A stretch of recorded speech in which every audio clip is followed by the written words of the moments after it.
Alright y'all, welcome back. This is Planet Dirt, my backyard garden, and today we're doing part 2 of my seed haul for next year's garden. I'm super excited. These are ones that I actually purchased on purpose. Part 1 of the seed haul, I'll link it, was a grab bag from My Gardener, and while that was super exciting and I got some really random stuff that I probably would never have picked out myself and I get to experiment with, this seed haul is what I actually was missing in my garden, or I'm making some changes based on this year, and so these are things that I intentionally ordered based on my own experiences. So I broke these up into a few different categories, and let's just jump in and get started. So I'm going to start with what I'm going to get into the garden right now. So there are a few things that I can still plant here in the dead of winter.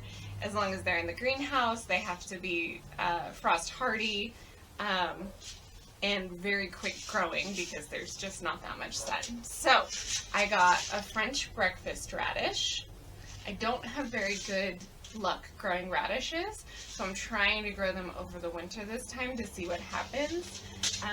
I have a black Spanish radish that I tried to grow over the summer, and I even tried in the spring, and honestly we just have such short shoulder seasons here that anything that can bolt will bolt. So I'm going to try my luck growing them in the winter and see what happens.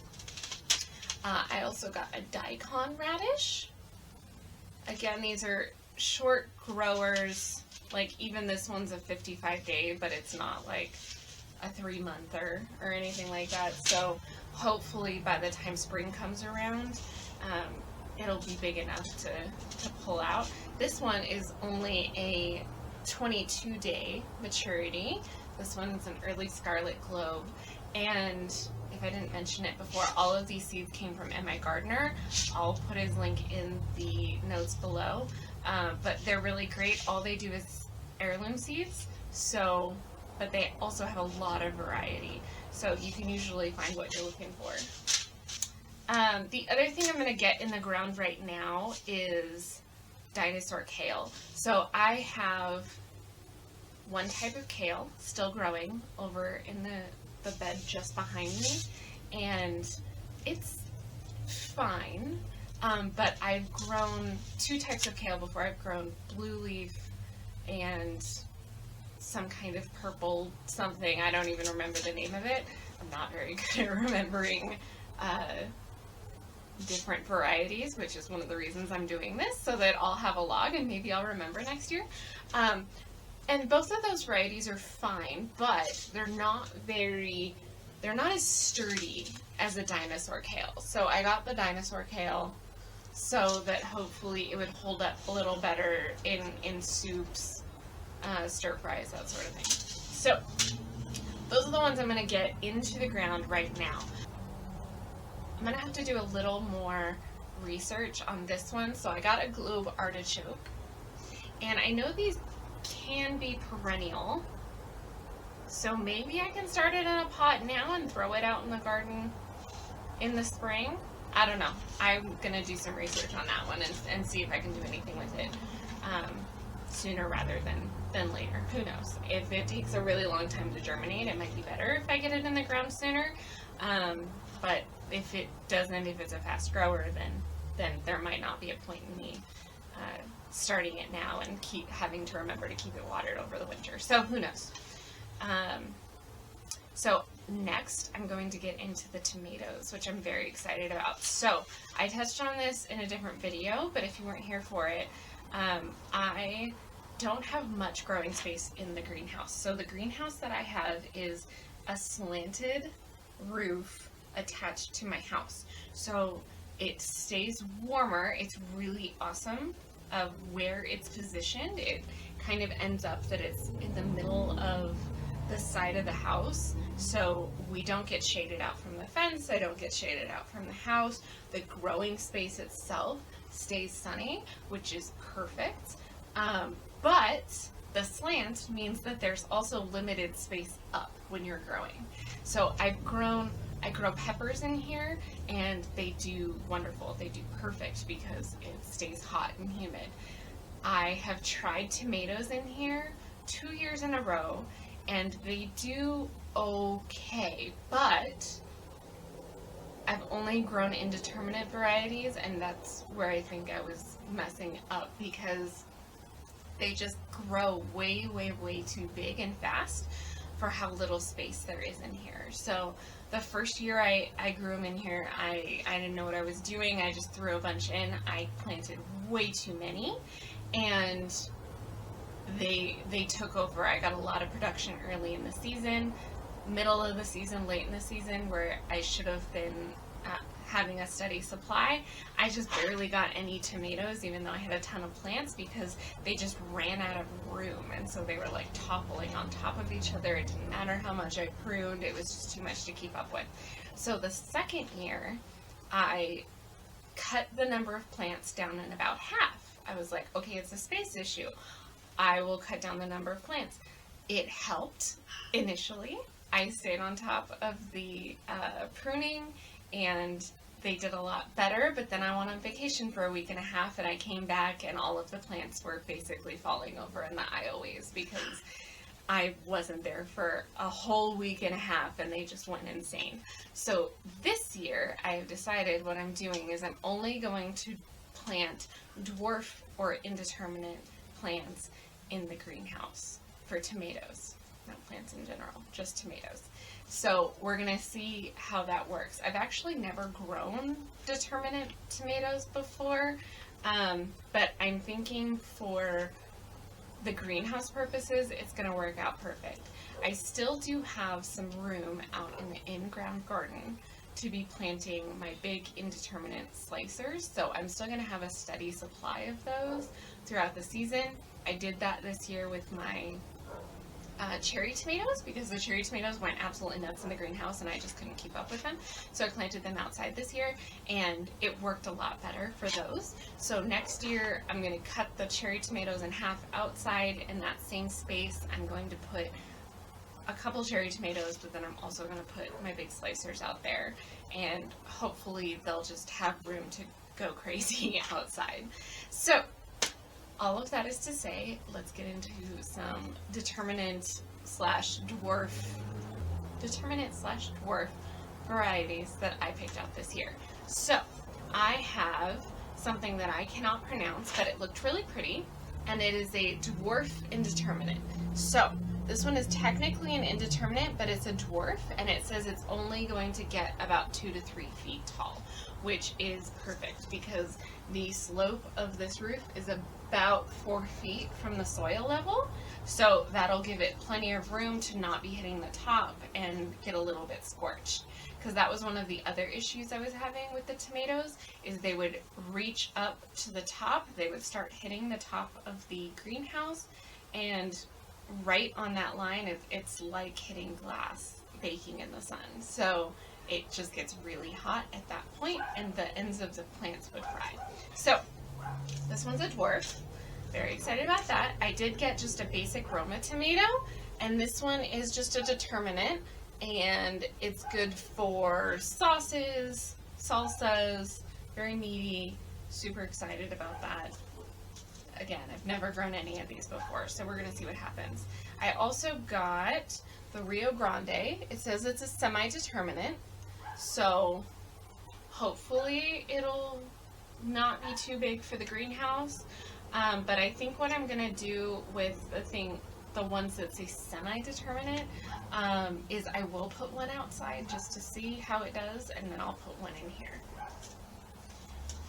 I also got a San Marzano. So I watch Becky at Acre Homestead, and she was ranting and raving about the taste of the San Marzano tomato this year. This is a paste tomato, so it makes sense that it would be grown for flavor. It is a semi-determinate as well. So as with the other one, I'm going to plant 1 or 2 in here, and then I'll plant another one outside just to see how big it gets. If it gets out of control, I'll still get some. And then I also got a banana legs tomato. So this one is a determinate, And I've grown a couple of different colored tomatoes, and they're fun for fresh eating, but I don't really like them cooked usually. I usually just slice them up and I'll put them in a fresh salad because they lend a really interesting flavor profile when you have that mixed with a regular big, Abe Lincoln slicing tomato. I really like it for those purposes, but I have grown way too many in the past, so I'm only going to grow a couple of these. I'm saying that now, and then February, March is going to roll around, and I'm going to plant way too many, and then my mom and my brother are going to get tomato plants in little pots. So, guys, look out for these because they're coming your way. I don't know how to hold back when I'm planting seeds. So, I'm going to get into... Next up, we have all of my squashes and pumpkins. So this year, I did not do great. We suffer from the gross, disgusting, gigantic squash bug here pretty bad. So this year, I tried my absolute best to get out there and hand pick all the squash bugs off. I did all right, but I grew a couple of varieties that I didn't realize were naturally resistant to squash bugs, and those are the only ones that did really, really well. So I grew a lot of lemon squash this year. I think I had 2 plants, and I was eating probably 5 or 6 lemon squash a week for 3 months straight. So that was my most prolific. It worked out great. I was able to chop up a bunch, freeze it, shred up a bunch, freeze it, and I use that in stir fries, or I'll throw them in some spaghetti sauce or whatever I'm cooking for dinner just as an added boost. And then I also make a lot of zucchini bread. My boys love zucchini bread, so it's really great that I was able to grow a lot of that and store it, but I didn't get very many actual green zucchinis, and I got 0 yellow zucchinis. I got absolutely none. This poor little plant, I don't know if it was, I'm going to be honest here, this might have been user error. I don't know if it was the squash bugs, or if I just need to build a little bigger fence because my dogs tend to trample all over that side of the yard. So that's going to be a spring project this year, is I'm going to build up a higher fence or a higher little gate on that side of the yard to protect my little baby plants from the dogs, because I have a big dog and he's a goober and we love him, but he tends to trample all over my plants all the time. So I got more golden zucchini. I'm going to try again because I love yellow zucchini, and we'll see what happens. Gray zucchini. Same thing happened with this plant. So I had these last year, and I grew these 2 years ago, and I really like the taste and texture of the gray zucchini. I tried to grow them again last year, and they just got absolutely decimated by squash bugs. So we're going to try again.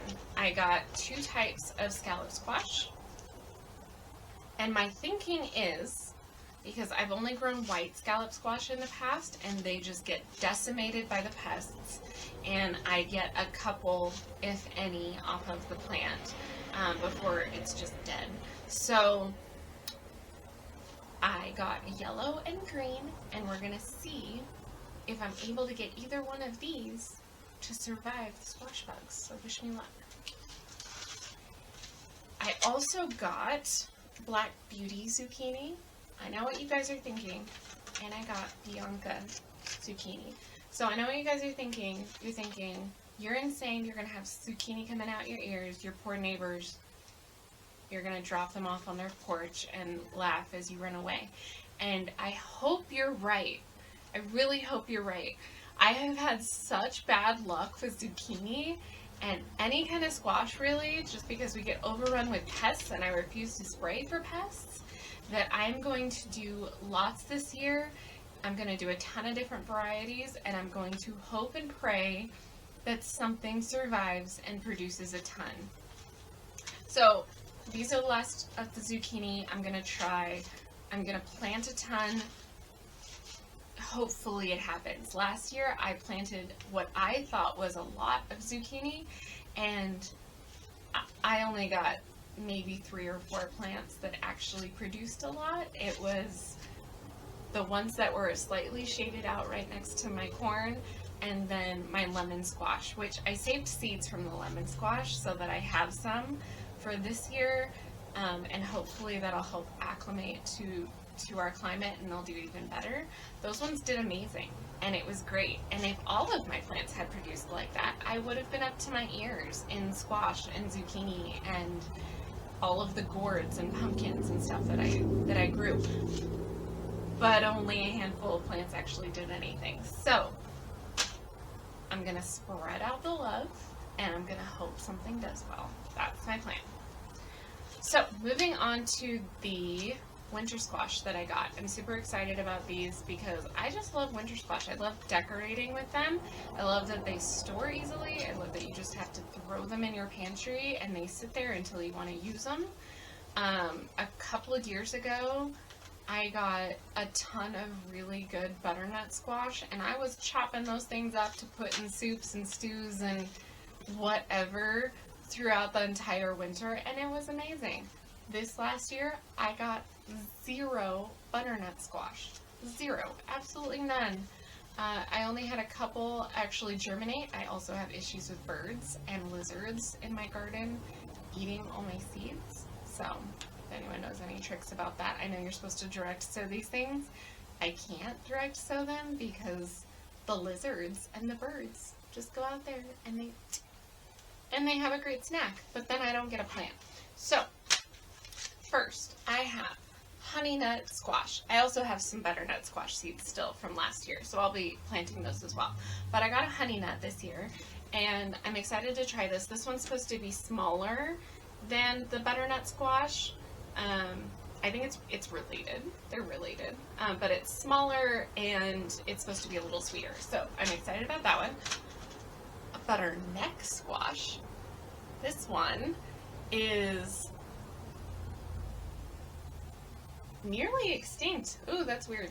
Okay, so this one is a good roaster masher or making into soups and pies. I think this one's a little sweet as well. But it's another winter, so we're excited for that one. I also got a couple of different kinds of pumpkin. I have still seed from last year for my big jack-o'-lantern pumpkins. I did little baby boo and baby bear pumpkins last year, and those actually did pretty well. So I'm excited. I'll be growing those again too this next year for decorations and stuff. They're just so cute. But I got some big ones to go with it. So I cannot pronounce that, but I got this funky looking pumpkin because I thought it would be big and fun. And then Long Island cheese pumpkin. I've heard this one's a really good one, very meaty. Super excited. And then lastly, I got blue Hubbard squash. So this one is super pretty. I think it's orange inside. I've seen some people cooking and making soups and stuff with it, and I'm super excited about this one as well. So that is it, y'all. That is the whole seed haul for this year. That is not an extensive list of everything I will be growing, but that's all my new stuff that I got and a couple to replace the seeds that I'm out of. I do go a little crazy when I'm starting seeds. So I have a little schedule, and I tell myself every year that I'm going to hold back and I'm only going to plant seeds for what I actually have room for in my garden. But there's this little voice in the back of my head that tells me, you know, not everything germinates. And even if it germinates, once you put it into the ground, not everything does well. And so I tend to listen to that little voice, and I end up with way more started plants than I can ever do anything with. So I tend to give them a lot away, which is fine. People get presents, and then they can plant them in pots or wherever they want to, and then they can get a few more vegetables as well. So that's all I have for today. Thanks for coming along, and I'll see you next time. Bye.